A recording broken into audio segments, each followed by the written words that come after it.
compartment of our chest, right, our thoracic cavity. It has a special cavity itself, right, the pericardial cavity within the mediastinum. You can see that it's not in front of the lungs, but it's actually kind of hugged by the lungs, right? The lungs really encompass the heart.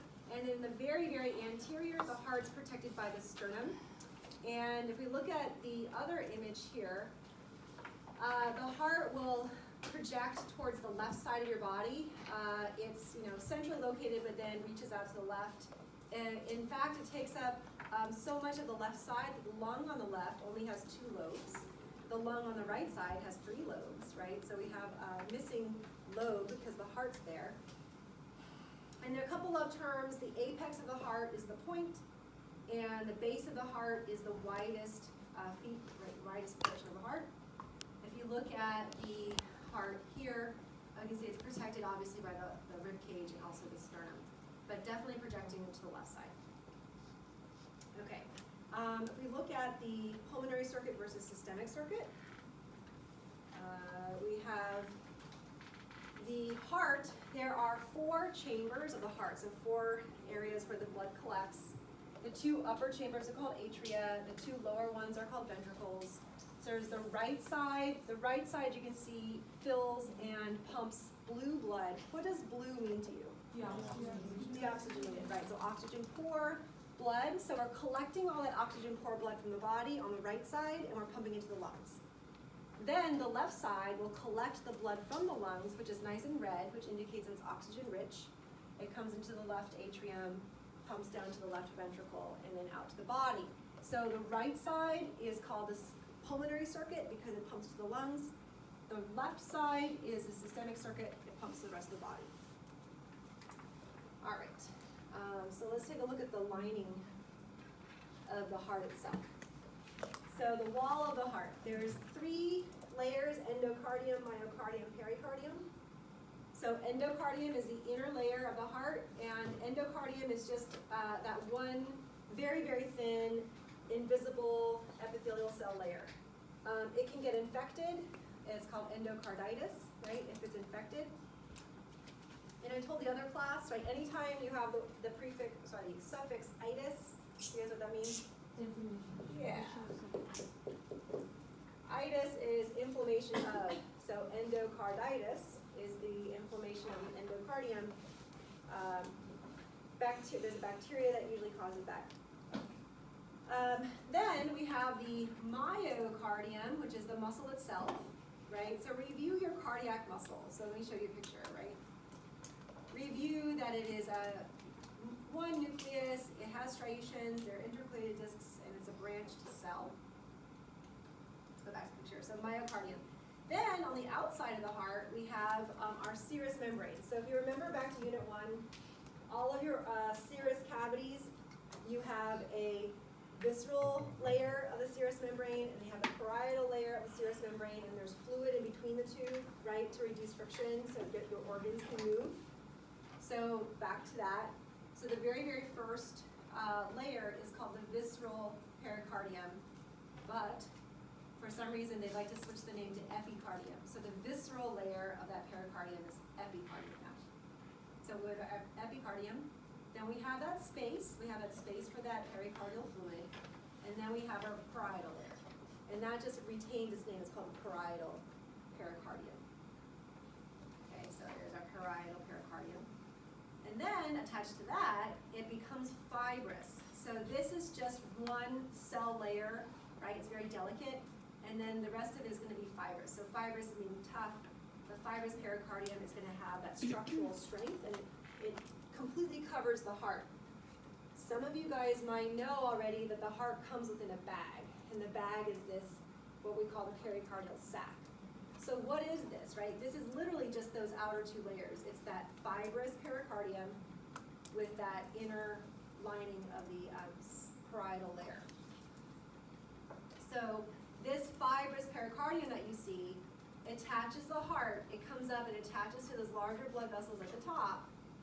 And then at the bottom, it actually attaches the heart to the diaphragm. Let me show you that picture. Okay, so here, you see how the heart is actually fastened to the diaphragm, and this is your fibrous pericardium. I mentioned that in the notes, the fibrous pericardium, inferiorly and superiorly. And then just keep in mind that there's fluid. The pericardial fluid is found between those two serous membrane layers. This is a picture of a horse's heart, that the pericardial sac has been opened, and so we can see some fluid collecting around the heart. This is actually extra fluid that's it's very turbid, it's cloudy, it should not be cloudy, but this is just showing you that fluid collecting around the heart. And then you see how the heart is very shiny? That's because of that epicardium, the visceral layer. You guys will have a heart next week to dissect open, so we'll see all this stuff. All right.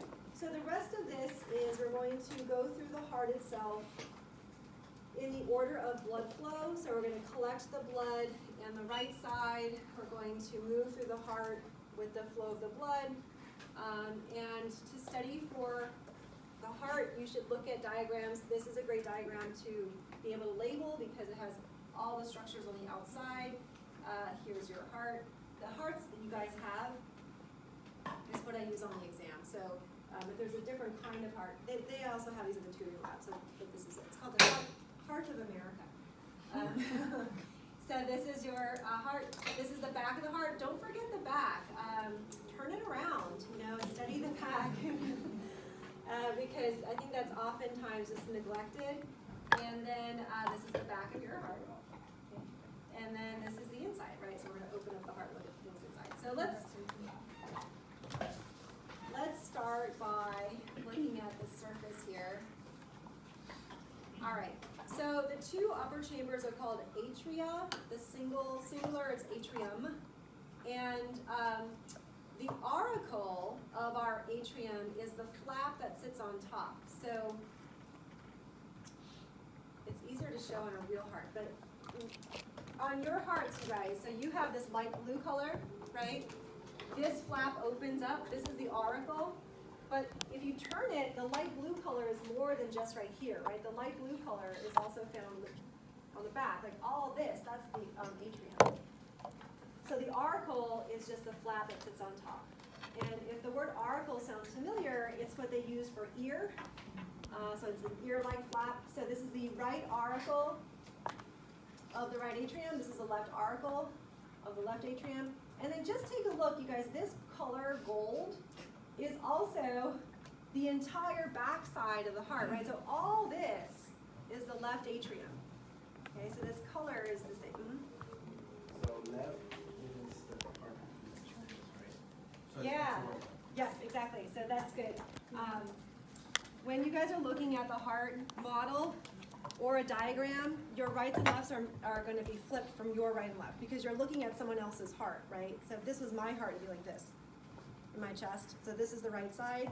But if I take it away and look at it like this, right, now it's on the opposite side, right? So keep that in mind. So anyways, the light blue side is the right. All this is the left atrium. Okay. Okay, where does blood come from? So this right atrium collects all the deoxygenated blood from the body.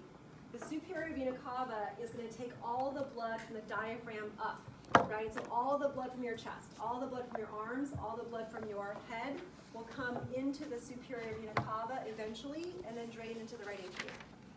The inferior vena cava, do you guys see that? It's down here. So this is your superior vena cava. This guy is your inferior vena cava, and this is going to collect blood from below the diaphragm. So your abdomen, your legs. Then, if you look at your letter A, right, the oxygen poor blood comes from superior vena cava, inferior vena cava, coronary sinus. So the heart itself is an organ that uses a lot of blood. So it also needs to get rid of its old blood and bring it back to the heart to go to the lungs. So the coronary sinus is on the back of the heart. In the diagram, it's right here. It's a widening of this vein that is going to be right next to the right atrium. So try and find it on your model. It's going to be right here. Okay, so that's called the coronary sinus.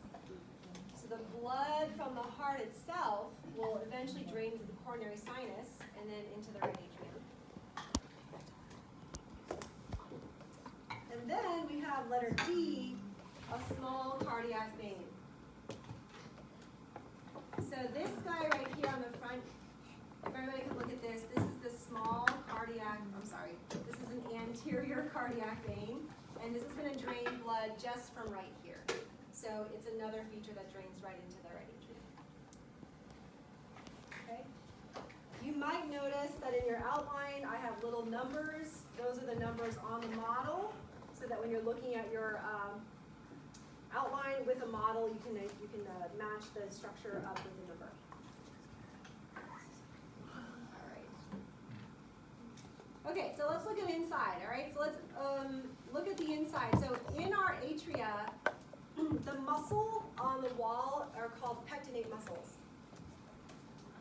Pectinate muscles, number 2, look like a basket. They're really cool to look at in the real heart. And let's see, where's your open part here? Oh, there it is. So when you open up your atrium, this pattern, this kind of textured wall, that would indicate the pectinate muscles. And then on the left side too, this textured wall are your pectinate muscles.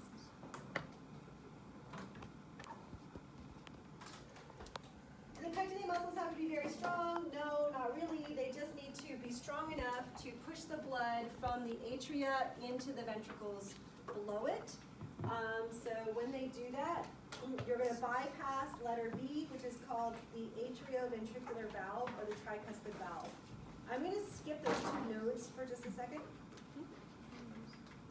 So let's look at our valve, okay? So this guy here on the right side is the tricuspid valve.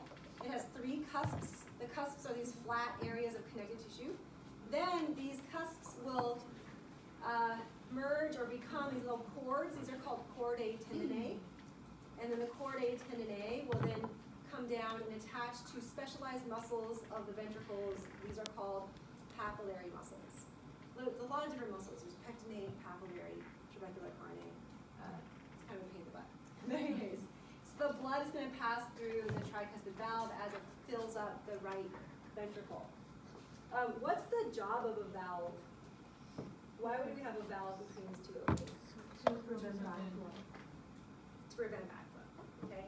So when your ventricles are squeezing the blood and pushing it up, right? There's 2 ways the blood can move. We're closing off this previous pathway, right? We don't want the blood to go back into the atrium where it came from. We want to route the blood to the lungs. So all your valves are going to prevent backflow so that we can get this one-way flow of blood through the heart. Okay, so let's look at how this valve works. So you can see that the tricuspid valve is really similar to this other valve on the other side called the bicuspid. The only difference is 3 cusps, 2 cusps, right? Tri and bi. You can use this sort of saying like I try before I buy, right? To memorize that the tricuspid comes first, and then you have the bicuspid after that. Although the internet, you just buy it and then you try it, right? It was originally you try before you buy. Okay, so let's look at this valve. So the reason why it has these cords, these little tendinous cords, chordae tendineae, attached to papillary muscles is because as the blood flows down, the flaps naturally just fall open. But when the ventricles contract, the blood pushes up and it pushes against these flaps. Now, they're going to collect the blood, but there's a lot of pressure here. So these ends of the flaps, if they're not tethered down, right, they can come up and allow backflow. So we're going to tether down the edges of our cusps so that they don't evert. And so these muscles here are the attachment sites, the papillary muscles. Looks like a parachute. It does look like a parachute. Yeah. All right, so that's the functionality, right? So that's how they work. So let's look at the next area. So within the walls of our ventricles, if you look at the walls, they're not smooth, right? They also look like a woven basket. The term here is trabecular carne. So the wall, the muscle here is trabecular carne, whereas the muscles in here were called pectinate muscles. Hello.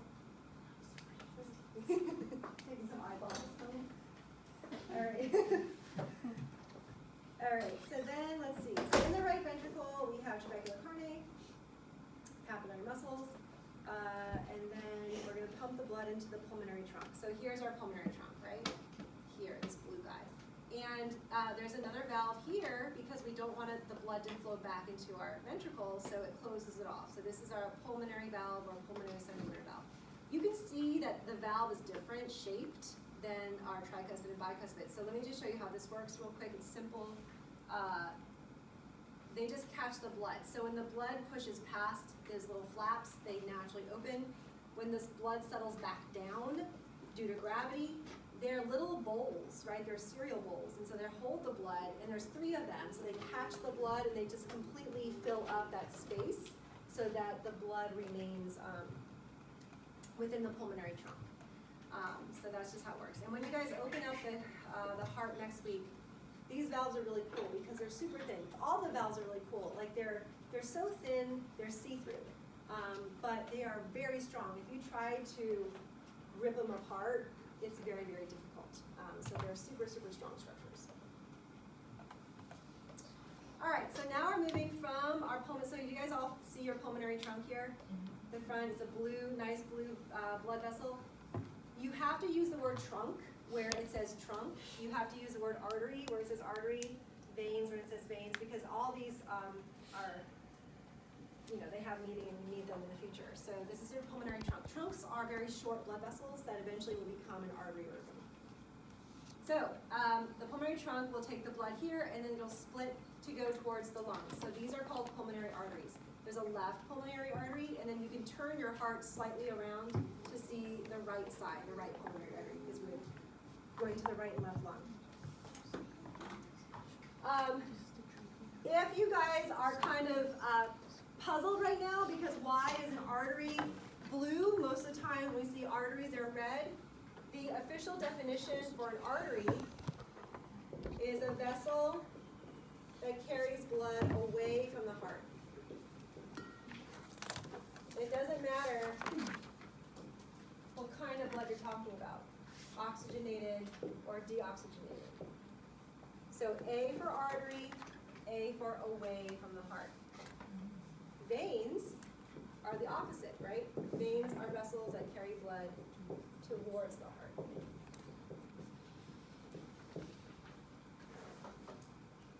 And on Monday, they're different. Arteries are built differently than veins because arteries, the blood that's surging through your arteries are pumped, right? Your heart is pumping that blood. So the blood pressure is much, much greater than what's in your veins. Your veins, the blood there is just trickling back, okay? So they're built differently. Anyway, so we have our pulmonary arteries, and then to the lungs, they're coming back through pulmonary veins. Make sure you can see both left and right. You guys see both left and right? So you have to turn it on the back, right? There, these little 2 structures with a red ring, those are your pulmonary veins. They're going to deposit your oxygen-rich blood into the left atrium, and then the left atrium will then pump it through your bicuspid valve to the left ventricle. The left ventricle will pump it through into the aorta. You can see an aortic valve, but you have to peek in. You have to like sort of manipulate your heart. So look in here, the very base of your aorta. There's another valve, and then the blood will move into the aorta.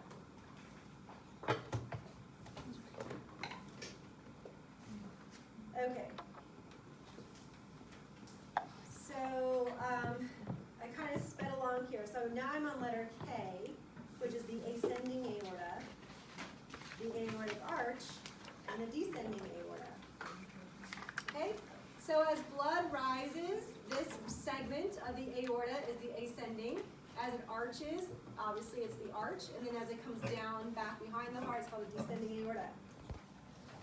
The aorta is the largest blood vessel you have in the body. This is the size of a garden hose. It's large. If you have a tear in your aorta, there's nothing we can do for you. You are going to bleed to death. All right. So, but it's very serious. Anyways, now, what? It's very, very serious. It's called here is aneurysm AAA. And Oh. if you have that, if any sort of, like, if you're traveling in a car, whatever, any sort of bump, that'll first move them. Oh, yeah. So aneurysms. Cool. Yeah, and an aneurysm is a blood vessel, and this is the scary thing, is like you don't know if you have an aneurysm, right? This is your blood vessel, the wall it's thinner and weaker. So for some reason, you have this ballooned out portion of a blood vessel.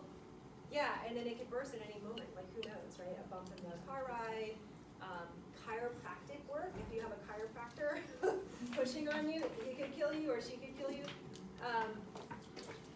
I used to work at a chiropractic school, and the chiropractors, like I walked into a lecture and they're just like, you must x-ray your patients because you don't know if they have an aneurysm, and the aorta is right next to the vertebral column. So if you're pushing on a vertebral column and they have an aneurysm, you will kill your patient. Anyways,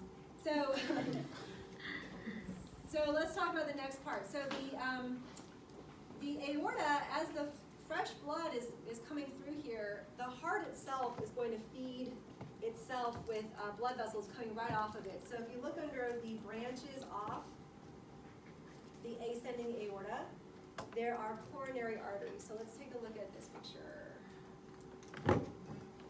Okay, let's go look at yours. So on your heart model, if you look right here at your aorta, where the first part of it is, there's a blood vessel that comes right off, right, and it hugs the right, it hugs the space between the right atrium and the right ventricle. So this is called the right coronary artery, and it will feed the heart. And then the left side, there's a left coronary artery. Now this is a little tricky, so let me show you this one. Okay, so here's our right coronary artery. On the left side, so the left coronary artery will duck underneath the pulmonary trunk, so you cannot see the segment that's running this direction, but you can see a little bit of it right here, right? So there's a little bit of a red left coronary artery here. And then when the blood vessel splits, right, you can see there's a split in the left coronary artery. Blood vessels will change names every time there's a split.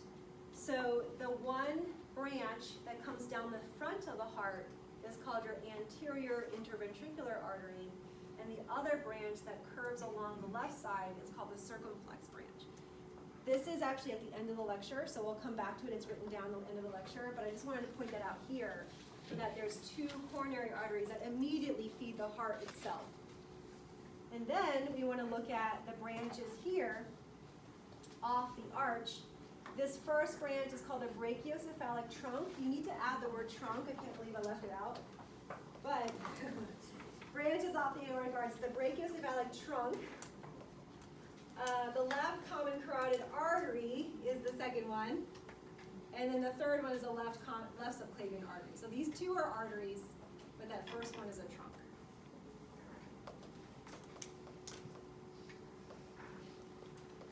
When we go over blood vessels on Monday, bring coffee on Monday. It's a very long lecture. But we will revisit this, and we'll talk about the blood flow. And we'll talk about these guys here and all that stuff. Okay, so let's move on to the conduction system. So the heart, here's one thing to notice. Look at the wall, and then here's one thing I forgot to mention. So when you guys cut the heart in half, and when you guys open up your heart, right, there's a big wall of muscle between the two ventricles, and that's called the interventricular septum. So that's part of your list of things you need to know. Now look at the two sides, right? Look at the right ventricle versus the left ventricle. The left ventricle is obviously much more stronger, it's more robust and a lot thicker, the wall here, than it is here, right? That should make sense to you because the heart, and also this, right? Look at the wall here and the wall here. Where's the left ventricle pumping the blood? It's pumping the blood to the rest of your body, right? So this has to be strong enough, the blood pressure here has to be strong enough where it can reach your toes if you're upside down. But this side, the right side, where is it pumping? Right, to the lungs. So it really doesn't have to be that strong. So when you guys will dissect the heart next week, sometimes it's easy to get kind of flipped. The heart doesn't look super pretty. Sometimes the back and the front are hard to tell the difference. Sometimes right and left is hard to tell the difference. So anyways, you can always use the wall. If it's a thick wall, you know it's the left side. This is also a great picture of those papillary muscles, right? So you have the wall itself, the trabecula carne, and then these conical muscles that come up that attach to the chordae tendineae. Those are papillary muscles. Okay, let's move on to the conduction system. Okay, so what you're looking at here is in purple, special tissue of the heart called nodal tissue. And this is a hybrid of neuron and cardiac muscle. So your heart can actually create its own heartbeat. It depolarizes every 0.85 seconds, and it initiates the heartbeat. So the site where it initiates the heartbeat, where it begins, is the sinoatrial node, otherwise known as the SA node, and it's located in the upper right atrium. So open up your atria, you guys, and look for a white circle in this general area. And there should be a number 32 to 32.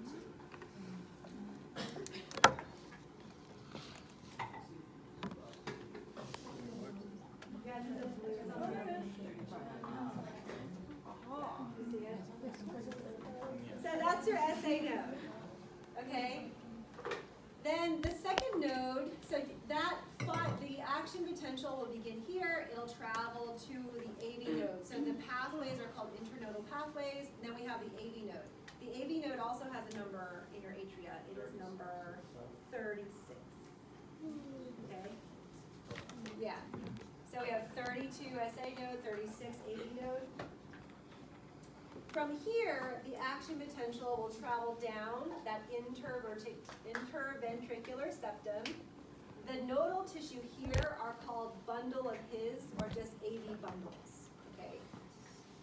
The AV bundles will travel down to the apex of the heart, and then the apex of the heart will start to branch up the sides. The branching fibers are called Purkinje fibers. And then you have your moderator band coming off on the right side, and this is the only thing that you'll be able to see in the actual heart itself. You'll see a moderator band. It doesn't look like much, but okay. So how does the heart beat? The action potential will go across and reach the atria first. So both atria contract first, and then the message will come down to the ventricles a little bit later, half a second later, and then begin the depolarization at the apex first, right? So this is the first part of it that gets the action potential. So the ventricles will contract down here first, and then push the blood up. So when the heart beats, it's from the apex up. Okay, what else we need to say?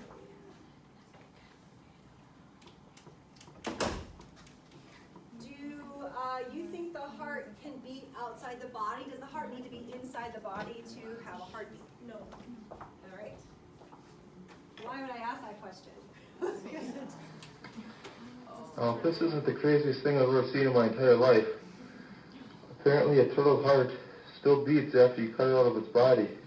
Okay, so there is guilt showing this video because this man cut a turtle heart out of its body, and I'm showing it in class.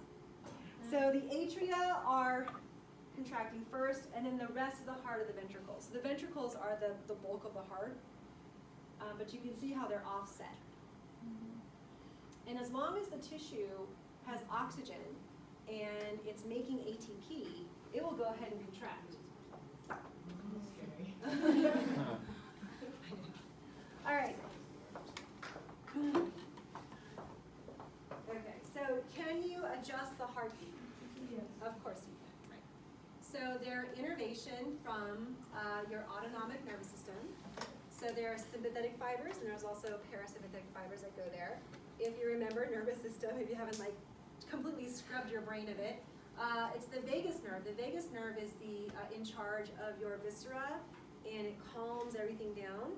So if your vagus nerve is active, it will calm and slow down your heartbeat.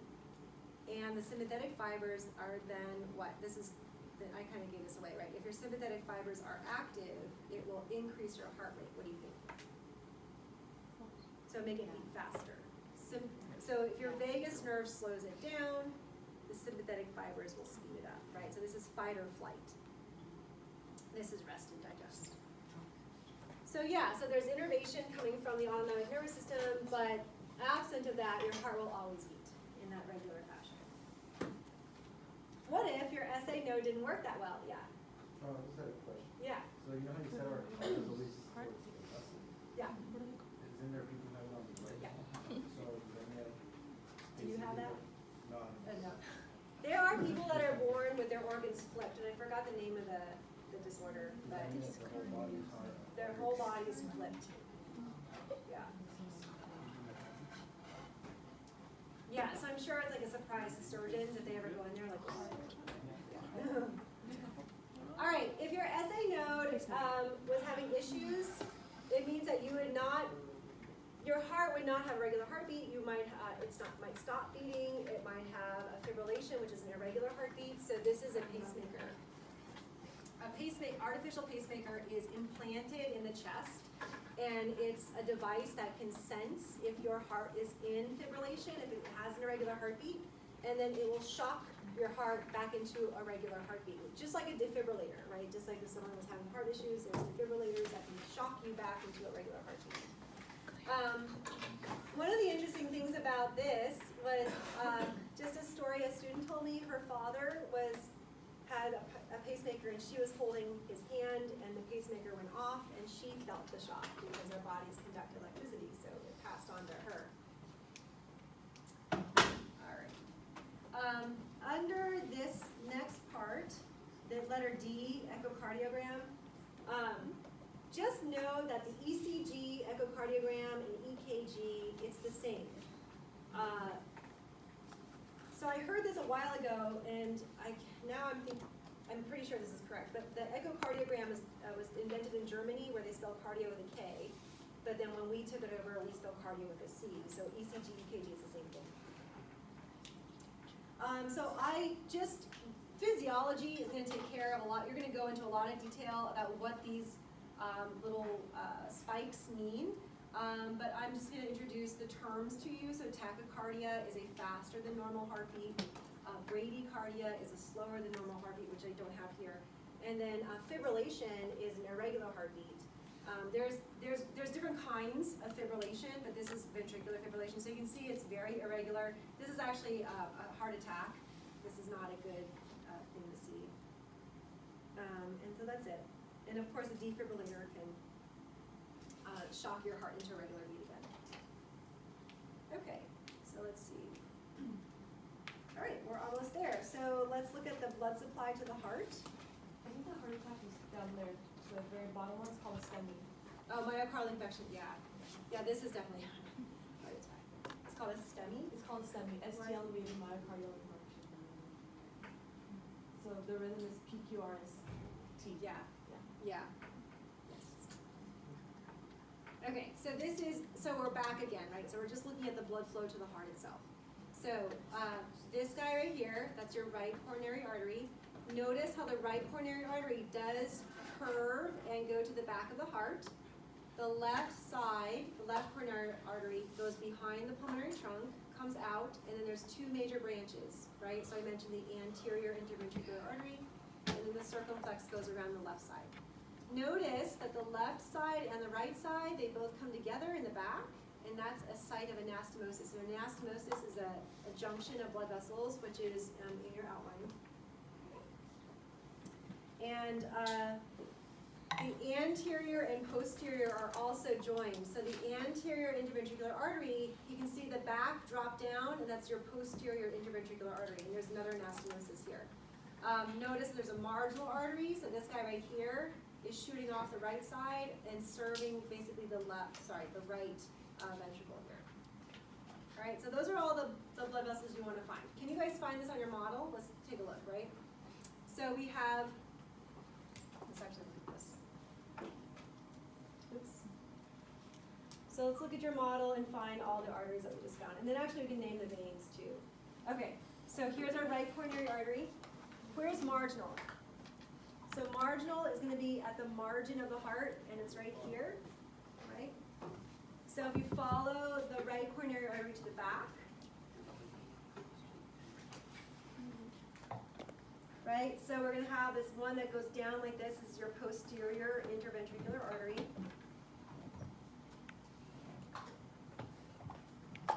That's the only thing on the back, really. Posterior interventricular artery. If you look at the front, right?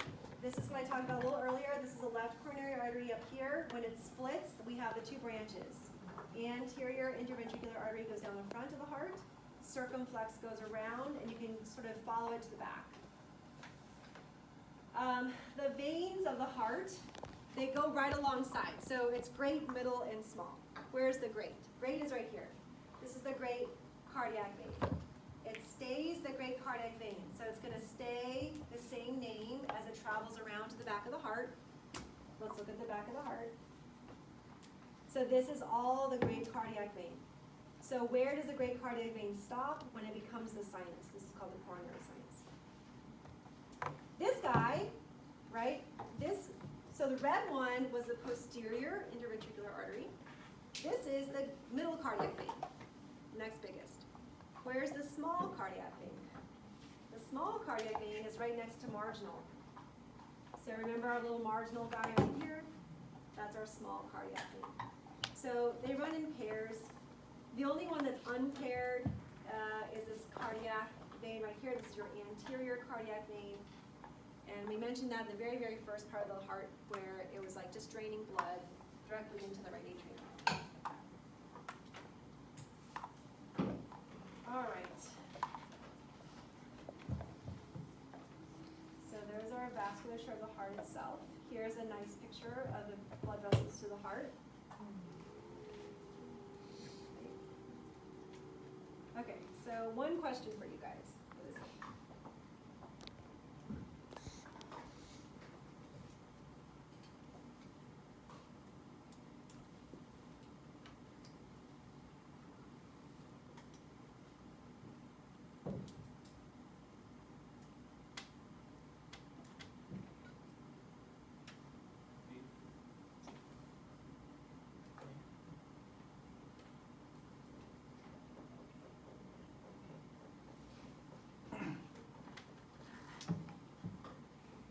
The correct answer is A.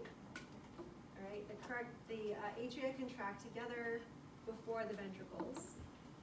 B, the ventricles contract together in a wave that begins at the base and spreads towards the apex is flipped. It actually begins at the apex, the point, and then goes towards the base, right? The stimulus for a contraction is generated at the atrioventricular bundle.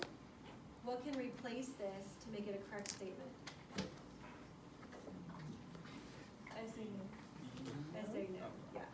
The stimulus for a contraction is generated at the SA node, sinoatrial node. That's your pacemaker. And then letter D, cardiac muscle tissue contracts only in the presence of neural or hormonal stimulation.